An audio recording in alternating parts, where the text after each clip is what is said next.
Greetings, and salutations, good people in the world today. I have the honor and privilege of being in the room with Miss Carla Sitllwell. She's a cultural historian of Black joy. Yes, she's going to be doing a beautiful presentation on today. Just a little bit about Miss Carla. She is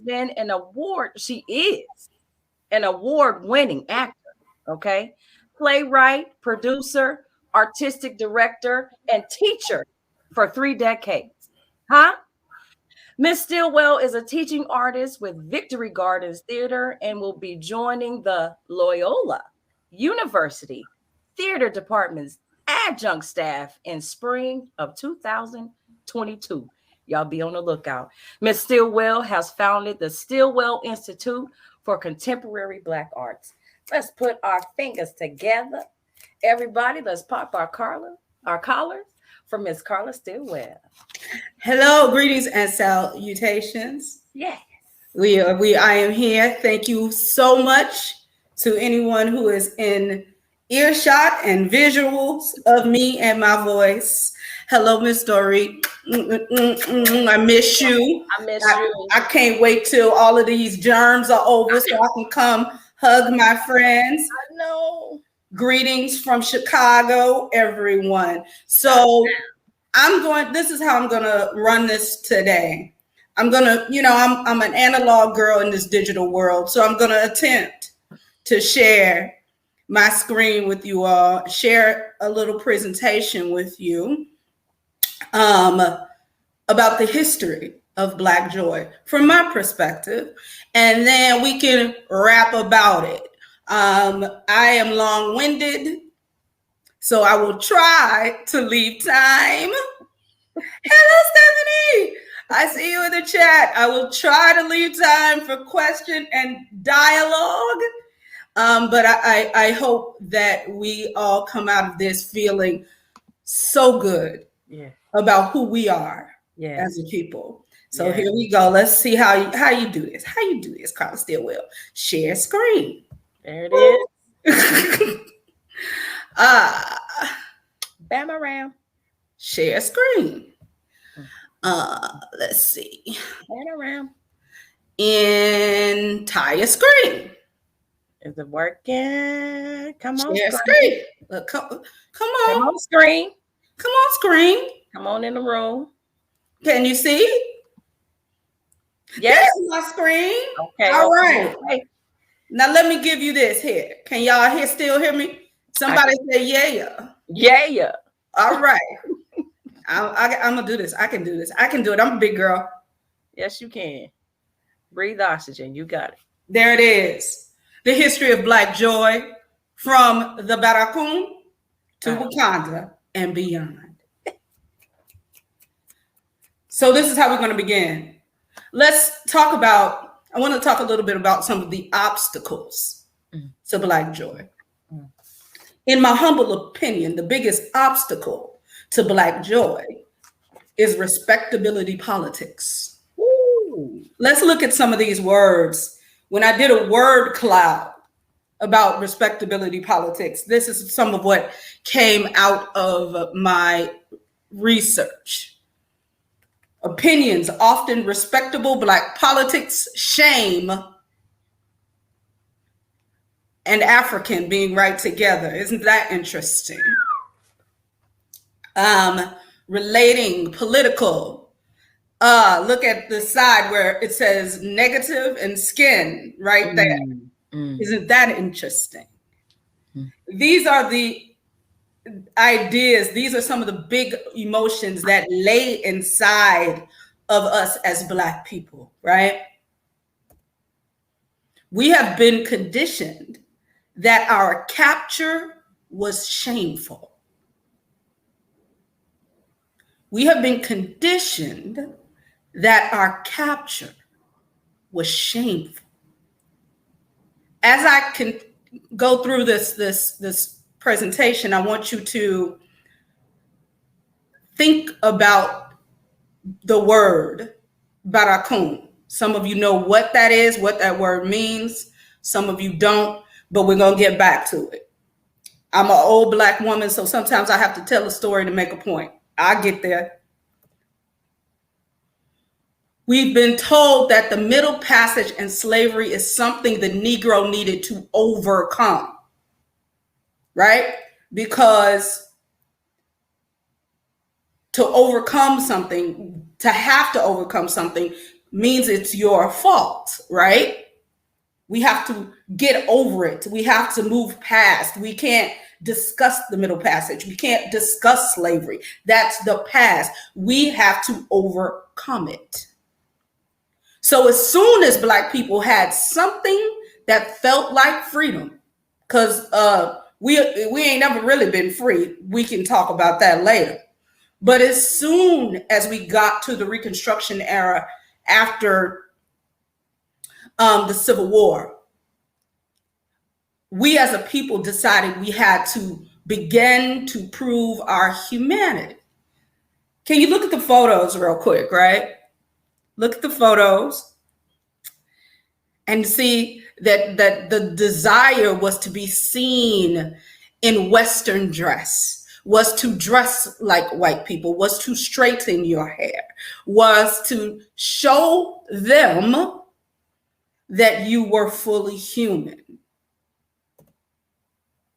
We've spent over a century attempting to prove our humanity to white folk.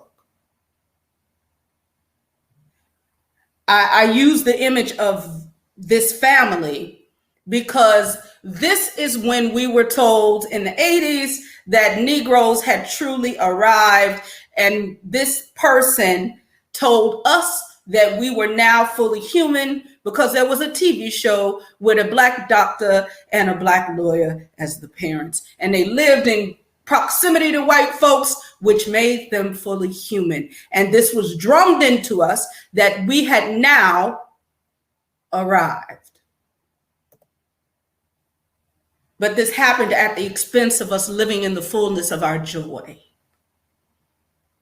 It's really hard to hide yourself and be somebody other than who you are, right?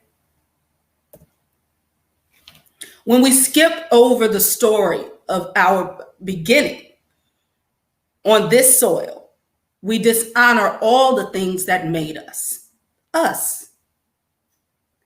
So let's talk about cornrows. Take a look at these pictures, these patterns, this beauty. I love getting my hair braided. But remember I said we're going to talk about the Baracoon? So the Baracoon were the enclosures, the concentration camps, if you will, that were on the shores of Africa when Africans were being kidnapped from all over the continent. They would be brought to these shores, to these Baracoons, to these places to wait until there was enough cargo, until there were enough slaves that we were considered cargo to make a voyage to the New World, the Caribbean, the United States, etc., right? So on these beaches, while people were waiting, they didn't know where they were going. They didn't know what was going to happen. So the women decided that they would need to take food with them on whatever this journey was. So they braided seeds in their hair. Our cornrows were used. That's the reason that okra is in the United States. It's the reason that a lot of foods, you're like, that's indigenous to Africa. It's here because African women decided, adapted, and braided food into their hair. When our ancestors arrived in this land and were trying to get free, the women also braided maps to the north into their hair. So when Kim Kardashian and these women, I almost said something inappropriate, are talking about boxer braids and all this foolishness, it is completely undermining the joy and what we brought to the table. And let's talk about tap dance. One of our great loves and joys came because in the New World, when Black folks was trying to get free, they would beat on trees, give signals, African drumming, and to let people know when you could run, when you could hide, where you could go. And the white folk picked up on this signal and took all of the drums or anything that you could use to make those sounds away. At the same time in history, there were Irish immigrants coming behind the potato famine and such, and they brought with them Irish step dance. And so our ancestors were like, oh, the white people like this. We can still send the messages. So they took the bits from shoeing the horses, they took the horse bits and put them in the bottom of shoes, and that was the invention of tap. All of this happened, all of these things that bring us joy, that are ours, started on these plantations and during the voyage to the New World. And you know we got to talk about these Negro spirituals. When they sang about wading in the water, they were talking, hey, that's a message, right? Go stand in the water because the dogs can't pick up your scent. You're following the drinking gourd. You're going north. That's the way to go.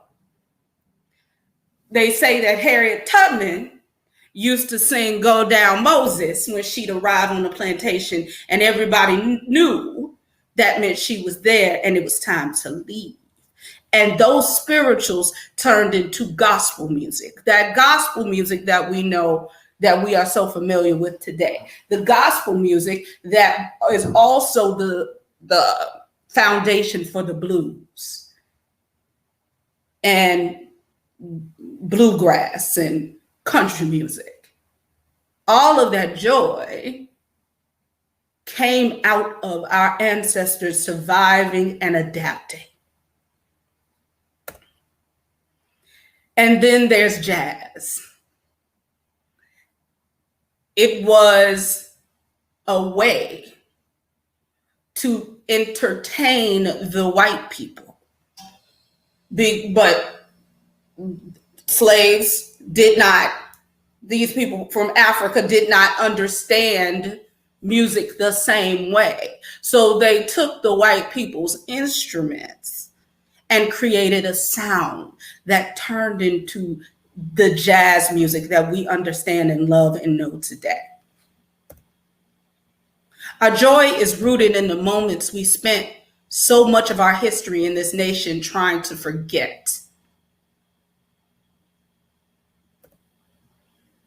Remember when Killmonger said this to us, bury me in the ocean with my ancestors who jumped from the ships because they knew death was better than bondage.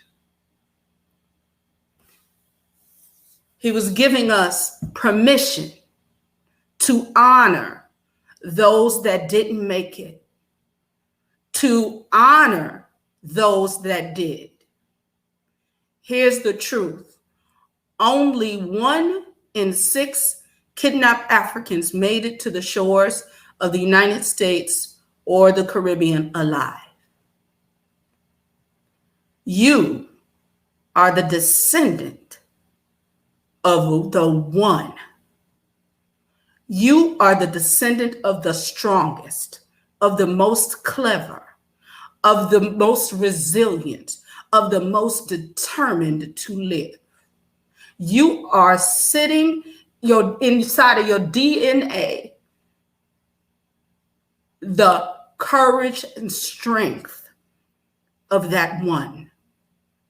It's actually a miracle that there are Black people at all. Statistically, we shouldn't be here. But look,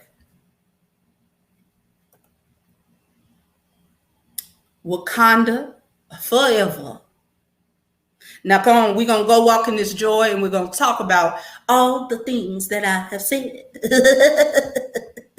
And that went by quick. So we have a lot of time to chat. We do have a lot of time to chat. Absolutely. I'm trying. Put your hands and fingers together. Lord, I'm trying to stop the screen share. You did. Okay, well, that's what I have to do. Escape. Yes, that's me. Okay. Yeah. Because I see you. Hey, come on in the room, Joy. Come on, Joy. You better come on in the room. I learned something new today. Yes. 2 things. Yes. I don't know how I didn't know this, but I didn't know that my ancestor braided seeds in their hair. Mm-hmm. I didn't know that. And you talked about okra. My father, first not by choice, but now is by choice. Mm-hmm. Worked in the field since he was about 4, 5 years old, next to his grandmother. Mm-hmm. And okra was one of the main things that he grew up knowing how to plant, when to plant it, when to pick it, how to pick it, how to cut it, how to wash it, how to bag it, freeze it, all that good stuff. So now I'm 47. All of my life, and therefore, before me, my father has planted a huge denomination of vegetables in his garden. But okra, when people say they want okra, Carla, as soon as they come off the stock and bag, it's gone. It's gone. So I've learned about like how to make okra gel and how the benefits to your hair and to your skin and to your body. I had no idea until today. That's how it got here. That my aunts. That is how okra. That is why okra is not indigenous to the United States. It got here in your great grandmama's cornrows. Yes. And according to the history that I just recently learned in July, it was on Turner's plantation in Mississippi. It was brought there in my ancestors' hair, I guess. You know what I'm saying? So, oh my gosh. With love, Felicia is in the room. Hi. Oh my gosh. Excellent presentation. Deep bow. Okra is one of my faves. Absolutely. I love the okra. Boiled, fried, baked. I don't understand these people that have a problem with the okra. I like it. And I like it slimy. I know how to cook it where it's not. Yeah. But I like my slimy okra. Yeah, so any questions, comments, anything? Because one of the things when I dipped in on you guys, I was saying this to you in between shows. Yes. One of the other things that we don't honor is the way in which religion, our traditional African religion, has been given to us. Oh, wait. Come on, Oprah. Oh, friend. Oh, good times. Rudy? Gotcha. What is this? High on the Hog was excellent. Yes. Anyone who has not seen that documentary series, please go to Netflix and watch it. It is excellent. It is brilliant. It is so enlightening. But that is one of the things that we as Black Christians in this country have been taught to do is demonize traditional African religions and the I guess derivatives of those religions. So when we talk about voodoo, Santeria, traditional Yoruba, we've been taught that that is antithetical to being a Christian. Yes. Without understanding that never went away. those threads from the Yoruba religion never went away in Black traditional church. I was raised Catholic. Come on, daughter of Oshun. Come on. Come on, Fee. I was raised Catholic, and my grandmother got up every morning. She opened her big white Bible. I wish I had brought it so I could show it to y'all. It's this big. My mama still got it. This big, and it's got white Jesus right here. Right here. Big picture of white Jesus. And every morning, she got up and 4:30 in the morning, opened her big white Bible. Yes. And pulled out her rosary. And she read from her Bible, and she did her rosary, and she did her beads. And then she took herself with her head covered, because you covered your head, and she went to church every morning, 7 days a week, to pray to white Jesus. And it never sat well with me. Even though, but there was something that I enjoyed about ritual in Catholic Church. Okay. But the way in which my grandmother idolized and leaned into it never sat well with me, because I didn't know my grandmother to be to love whiteness like that. That wasn't how. But watching her seemingly love whiteness was always off-putting to me. But then as I get older and I leave the Catholic Church and I'm like, I'm going to go find my Blackness. I'm going to go find Black religion. And I did, girl, I've been a Buddha. I've been all over the place. But what I learned when I started studying Vodun, I was like, she held on to it because that's how she was taught to pray anyway.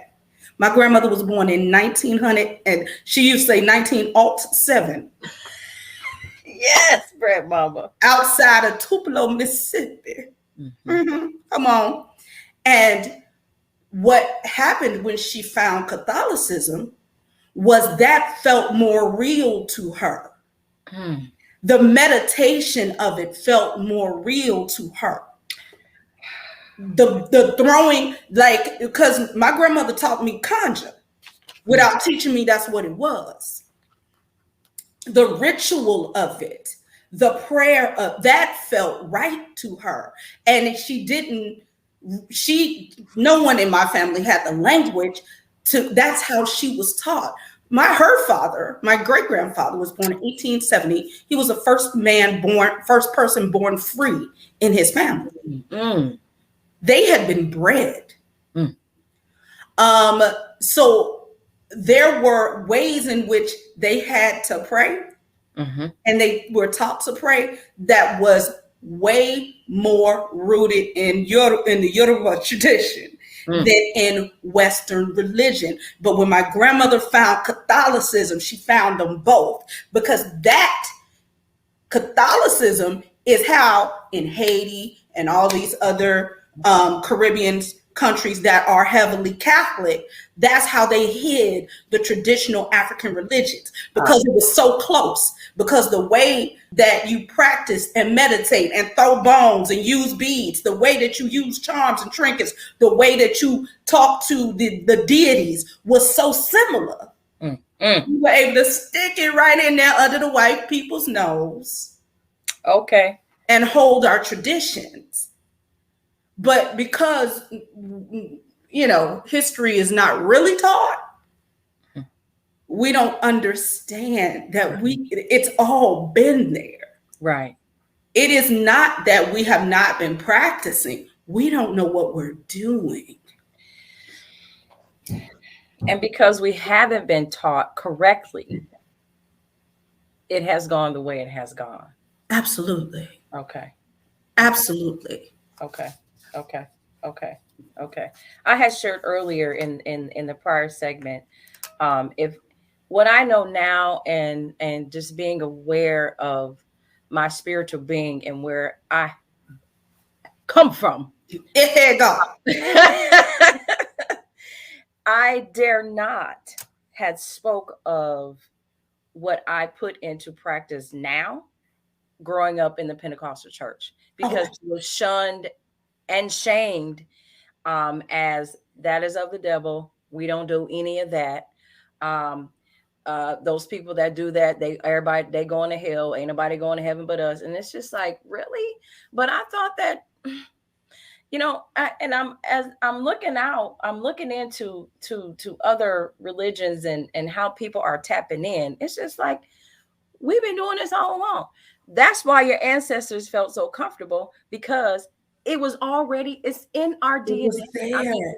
It was there. Are like, listen, I've been threatening to do a coffee table book called White People in the Bible, and that you open it up and a big ass zero pops up, because taint none.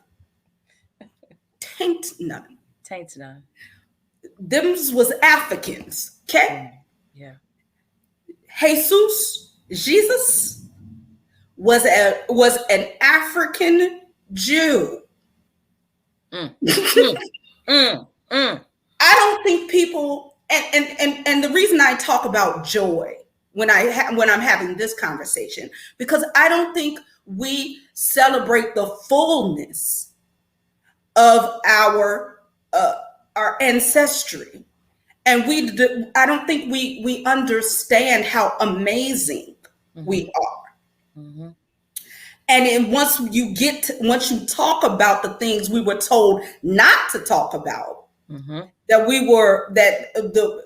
we're supposed to be shameful, you see the brilliance in our people. Yeah. So King Herod was out here nervous because the mystics had told him that Carla. The mystics had told him that somebody was coming for the throne. So he was like, all these little Jewish baby boys, murder them all. Kill them. Yes. Come on, speak on it. Kill them. So Mary and Joseph walked on foot from Jerusalem to Egypt. Teach today. Do you know what that means? That's landlocked, yo. Come on.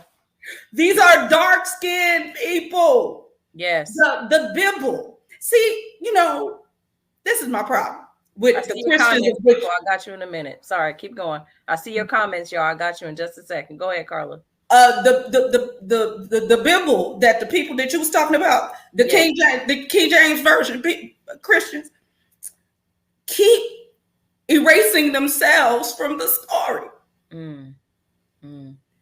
How the Bible itself says in all the versions, okay, that the man had copper skin and hair of woolly, and they could walk to Egypt. Come on. Jesus is yourn. He belonged to you. To me. Absolutely. Absolutely. It would have been biologically impossible for this man to be born with blue eyes and blonde hair. Felicia earlier stated, where you at, Fee? Ritual came from us. Yes. But we were bamboozled. Oh, I'm gonna throw that comment out there. Miss Judy, Christianity and Islam is probably strongest on the African continent. Don't try that traditional African religion lest you're labeled a heathen, witch, or kafir. Listen, the colonized mind is a dangerous thing. The colonized mind is worse than systemic racism in a lot of ways. And when we're talking about our joy, we have to go back and talk about our brethren and sistren and anybody that have leaned into the respectability politics of it all. Yes. The Cosby sweater politics of it all. Where the proximity to whiteness is the proximity to your humanity. Like the more white you are, not in appearance. Yeah. Herman Cain was a dark-skinned black man Very dark. before him died from the COVID because he was playing with these demons. Okay? Come on. Beware the colonized mind. So, when we talk about our joy and our humanity, we have to stop comparing and equating ourselves to the European and their ideas and ideals. I'm trying not to tell stories. Be you, Carla. Because y'all know I talk. Be you, Carla. We have minutes. Be you, Carla. But I had a very interesting interaction yesterday. So I'm working on I'm producing for a theater company here. I'm their resident producer. Okay. And we have the opportunity to do this lovely piece about the trial of the men that murdered Emmett Till. And it's been commissioned by a large media network. Okay. So this is good news, right? So the first thing that happens is the Black woman at the network reaches out to the white organization that has a social justice background to do it. Well, I'm here now, so okay, but it's still a predominantly white institution. So how you got this project to that? Okay, all right, but I'm here. I can gatekeep. It's fine. I like being the gatekeeper. So we have a meeting because this project was commissioned before I started with them about 6 weeks ago. And so the well-meaning, well-intentioned white man who is a friend of mine hired the playwrights, brought in 2 playwrights, a young Black man who was just starting his career as a writer, but he's being mentored by a middle-aged white man. Okay, I'm just gonna keep gatekeeping. I'm gonna watch this. I'm gonna dig the scene. Wondering how that's working. Right. Keep it moving. But in this process, I am watching a young Black man's mind become colonized. So in meetings, the white man who is the mentor is not he's not the best person for the job. Okay. And I know a little bit about writing a play. I've written a couple. Oh, yes. So I already know you don't know really what you're doing, but now you're guiding this young Black mind. In the process of me interrogating this white man's process, okay, the young Black man jumped to his defense and was very aggressive with me. Oh. Now, I done seen this play before. I don't think I'm the only one that stood up in my seat at that moment. So, okay. I've seen this show before. Okay. Because when this white man has a tendency, this is his mission now, right? His mission now is to take young Black and brown men who and mentor them, right? And teach them how to be playwrights who are from backgrounds that are from urban backgrounds. So when he got this particular young man, this young man was homeless. Come on, Sittlwell. He was already in a vulnerable state, right? He's already vulnerable. He's open, vulnerable, just looking for, and I'm just an outsider looking in. I have no idea. Looking for acceptance, guidance, love, I want to get my stuff out here. I'm ready to do my work. And then here comes, okay, all right. So this is why I like talking to smart Black people, because you took it where it needed, where I was about to take it. Okay. Full circle to this conversation. Okay. This young man is Black America. Okay. This young man is anywhere white people have colonized.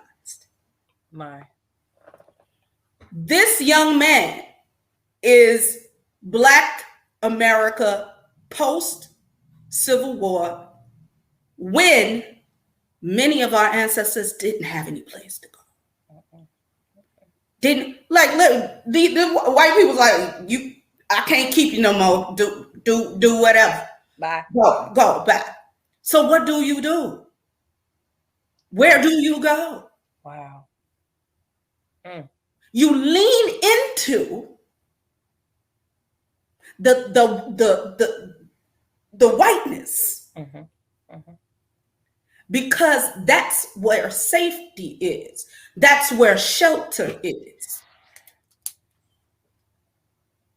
So he colonized his Black joy. He just called. Okay, here we go. I'm done. Let me go ahead. Come on, but do you hear me though? Like, bless his heart.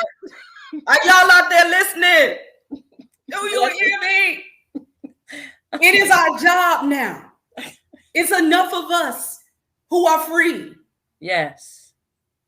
It is our job to stop it. Yeah. To model something different for our children. Yes. Because after this happened, I had to tell my co-conspirator, because the white man my friend, is not just an ally. Oh, no. We don't like allies. We like co-conspirators. We like people who understand that there's work they need to do with their white cousins, right? Okay. So I and my co-conspirator and I had to have a come to Jesus meeting. And I said, you need to go gather your cousin. You need to gather white man, and you have to tell him that the behavior he is modeling for this young Black man will get his career ended. See, he white. You can go in the room and be obnoxious. You can go in the room unprepared. You can go in the room and with your ego out. This young Black man, dark skinned with a nose ring and blonde dreadlocks, can't take that energy nowhere. It will end his career. So the white man says to me, well, do you need him to apologize to you? Like, I'm going to talk to him and I'm going to get him to apologize. I said, we're not doing that, because I'm grown. He doesn't need to apologize to me. He needs to change his behavior for that child, because I'm already Carla Sitllwell. And if he come for me, I'm going to eat his face. But let me tell you how this is going to work. If you don't fix him, he's not going to fix his behavior. I'm going to cut his throat in front of that Black child, and that child is going to jump in front of him and try to save him. Then I'm going to have to cut him too. And that does not serve my community. No, it does not. But do you find that it's set up like that though? Do you find in, not just in the work that you do you find that just that being almost the norm? Let's set this stage so we can cause friction or discord. And that way I can ensure that you will remain on my team. Right. And here's the thing. Am I wrong? I don't even think it's that conscious. Okay. It's muscle memory for them. Okay. They're so used to Tango energy. Come on, Felicia. Jane Elliott's. Come on. Be in here going off. And that is how strong women show up. Okay, come on. Because I told him, I said, my goal is that we model something different for this young man so that he understands he can't take that energy into a talk back. No. You cannot, if somebody is listening to your work and they feel away, because people gonna get in their feelings about what you create. Absolutely. It's gonna trigger somebody and they're gonna say something. Right. And you can't be combative at the beginning of your career. At any point in your career, you shouldn't be, but at the beginning of your career, you can't be combative at the interrogation of your interpretation. You need to be steady. You need to have a steady hand and understand how to be strong in your opinion. Feel good about your work, but communicate it in a way that makes people still say, you know, I ain't like that piece, I ain't like that, but I will look at some more of their work because I liked them. I appreciated the open dialogue. So my goal for this young man is that white America, is what I'm going to call him, figures out how to speak respectfully, be respectful, and show up in the room different, so that the young Black man he is mentoring understands that you always respect the producer. Because what the young man doesn't get, he's in his early 20s, what he doesn't get is this: there's nothing he can say or do to make me take his check away. Might not hire him again, might be angry, whatever, but there's nothing he can say or do to make me take his check away.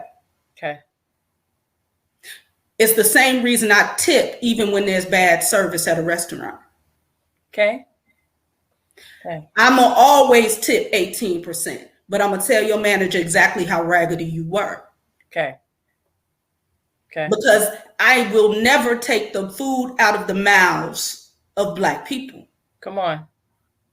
No, that's never going to be my intention. Come on. So then this is what I told the white man to tell his cousin. The reason he has to change that behavior is because I will not take his food away. I will not take his check. But other people will. Right. Right. There's another Black woman that's going to feel like teaching you a lesson another way. So the producer is the producer, and you need to understand the position. And you, white man, great white savior, you can't be the great white savior and teach these bad habits. Mm-hmm. And you don't understand these bad habits you have. You think this is coming out the blue. You don't know why nobody said nothing to you because you're white. So most people don't want to fight. Yeah. You have been dealing with Negroes who are beholden to you. I don't give a fork or two knives. I am the producer. Okay. You know what I'm saying? So this is where we have to get so that we can have this joy. We have to be so strong in the understanding of our ancestry. We have to be strong. I say this every time I have one of these conversations. Do you get it? 1 in 6 of our ancestors got here alive. My God. That is the math. This is what I didn't put in the presentation. Let's talk about how the other 5 died. Come on. So if it's 6, what are the 5? And how come we don't know about it? Somebody jumped. Okay. Somebody, when they took the cargo up for exercise, somebody just said F it and jumped. When they got tired of losing cargo from the jumping, do you know why there are sharks in North American water? Oh. Anybody want to guess? Okay. I'll put it in the chat. Come on. I just tell you. Okay, come on, tell us, Carla. Come on, tell us. So what they would do is they would take bring all of the cargo to the top of the boats. Pick randomly somebody. My Lord. Take knives and cut their flesh so that they were bleeding. Tie them to a chair, tie that chair to a rope, and swing it off the back of the boat, where henceforth the sharks would follow the blood trail, and they would force the other captives to watch that person be eaten by the sharks. You don't know why Negroes don't want to swim. We got issues with water for a reason. It's ancestral. It's internal. It's in our DNA. That fear is real. My Lord. And y'all want me to skip over that and watch the Cosby Show.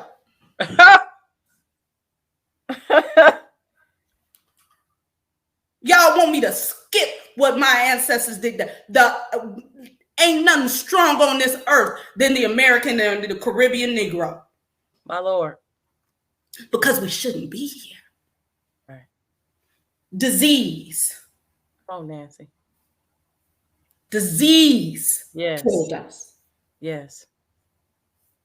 Died in childbirth.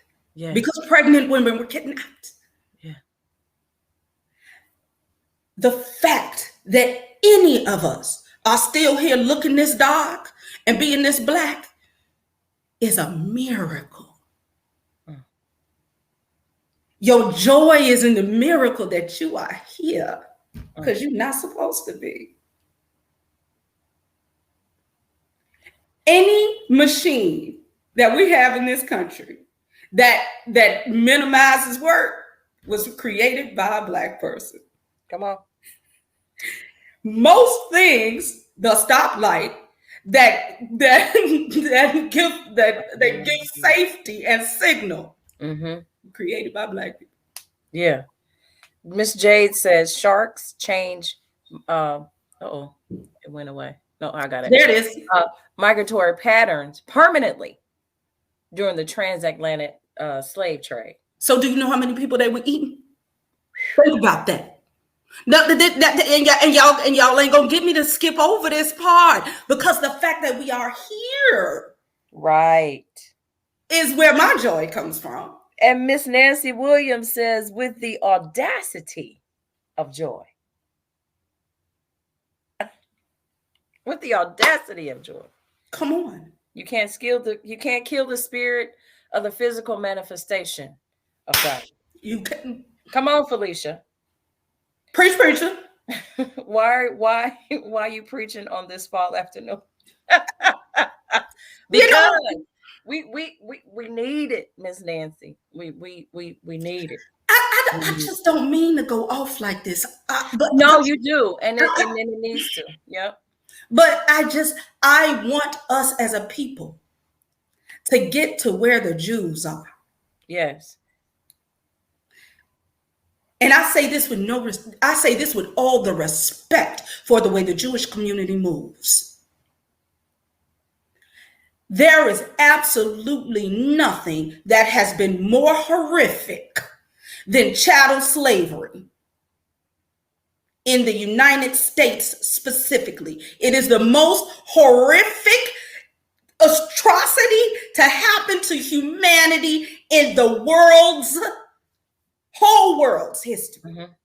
You cannot convince me that I have to press my hair and not talk about it. Because there is a miracle that there are any black people at all. At all. At all. Because everything in this country was designed for our failure. Come on. Actually, it wasn't even designed for our failure. It wasn't designed. We were what, we're still 3/5 of a person in the Constitution. It was amended. It was not eradicated. Right. We were cargo. We were property. Yes. The fact that we sitting up here all educated in the mess, talking all good, knowing all this history and thinking all deep is a miracle. My. And that is your joy. Yes. That is the center of your joy. Yes. Stop running from it. Stop telling people to get you to stop talking about it. That was years ago. How do we strip our minds of the shame? Like, how do we how do we help one another not be so shameful of our history and where we come from? Everybody's different. I found it great. I was so joyful when I found this information. I was ready. I got back 5, 6 generations, people's names, their owners, what plantations they were on, what they looked like. You hear me? What they looked like. My God. Their pictures. I got them on my phone to this very, and I'm just like, oh my God, like this. Maybe that's why I'm into what I'm into. Maybe this is why I look. How do you know what I'm saying? Like, I don't. Yeah. Oprah Winfrey said something. I don't like to quote Miss Oprah often. Okay. But she did a BBC interview about 10 years ago. Okay. And somebody asked her about oppression, Black oppression. And she said, in America, and she said, there will be racism until an entire generation of white folks die. Oh, okay. I had never heard the Oprah speak that candidly about nothing. Yeah. And I haven't heard her do it since. Me either. But, a broken clock is right twice a day. There is a generation that has to go. Because there is a thinking, and it is muscle memory for people. Yeah. That this shit is normal. And the pandemic has been horrible, horrific. It has devastated our community. But God. But come on. What happened to George Floyd and Breonna Taylor last year and Ahmaud Arbery was horrific and terrible, but God. Because sometimes it got to get shook for people to see what it is. This economy had to get to a point where ain't nobody lying about what it means to be poor. Nobody's lying about that. Nobody's on welfare because they want to be. Right. Ain't nobody stealing from no. Healthcare is important. Right. Oh, what did all these these good white people learn? Childcare is our human right. And there are programs where we don't have to pay for low income. So what this is a lot of people have to learn a lot of lessons. Wasn't nobody being hyperbolic. Negroes is being killed by the police. Come on. At a 20-to-1 ratio. Come on. But we're only supposed to be 13% of the population. Make it make sense.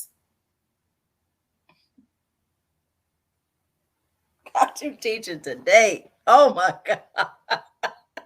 Lord, make it make sense. All right, we got 4-5 minutes left. We got about 5 minutes left. I want to hear what the people say. I want to hear what the people say. Anybody got any questions? Other comments? We got some heavy hitters in this room today. I mean, this chat been lit up. Carla, Jade, Nancy Williams, Felicia, with love, Felicia Webster. I mean, I think Julia's in here. There's a gentleman in here, Kansas City. I may pronounce this wrong. Nipcard. He's from Nigeria. He's from Nigeria. Oh, I would love to hear your side. I would love to hear your side. Come on, brother. Any questions, comments? Wow, this was powerful. This was, oh my God. Thank you, Miss Carla. Thank y'all for having me. Man, Thank y'all for having me. They're grand and great babies. Gonna change the game because they dating Dwayne Curtis.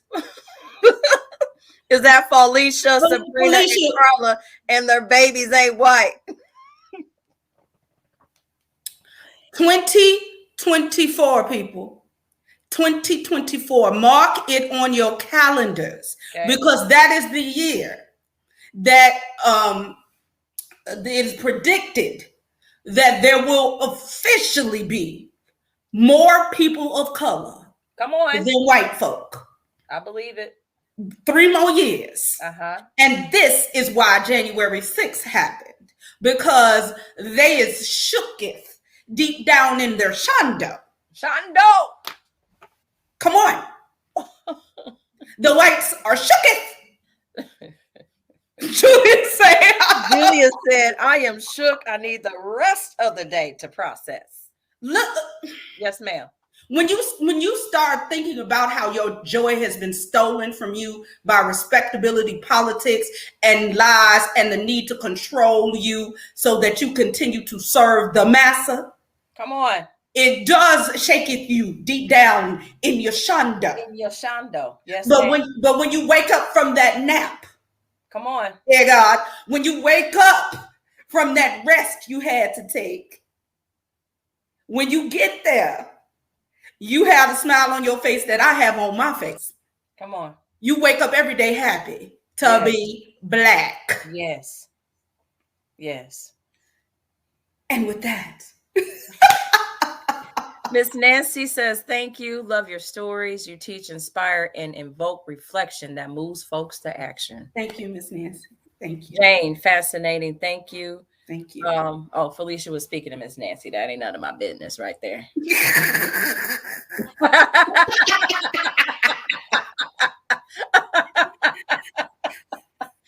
That's a grown folks business. That's grown folk business right there. Listen, and I dare not step in the way of the Nancy Williams. I will not. You don't do that. No. Thank you. Thank you, House of Afro Capes and Curls, for having me. Absolutely. Thank you, Dory, for sitting with me and moderating with me. Jade, I love you. Mwah. Thank you all, everybody who's been watching, everybody in the chat. You can follow me on all of the mediums. I am Carla Sitllwell or Miss Sitllwell all over the land. And you can also go to the website for my organization, www.thestillwellinstitute.org. Okay. And just go see all the work we do here in Chicago and how we're trying to keep this ball rolling and put this money in these Black artists' pockets so they can just create joyful Black things. Okay. Did my thing come Let me put it in the chat. Felicia has created some Black Joy affirmations for today. Please check them out. Thank you. Stephanie, I'm deeply grateful for this education. Got some thumbs up. Thanks. I don't know where mine went. Oh, there it is. Let me hide mine and put yours up. Bam. There you go. Come on, Black Joy. I need some Black Joy. I need a Black Joy t-shirt. Listen, can I order it? I might have to create this merch. Please create the merch. Please put it on some site or media place somewhere. I need it in my life. I think I can create the merch. Yeah. Yellow or pink. I'm purple, black, white, whatever you want to do. Thank you so much. Y'all get me talking. I done went over my hour. Thank you. It's okay. Love, peace, and Black Joy. Thank you.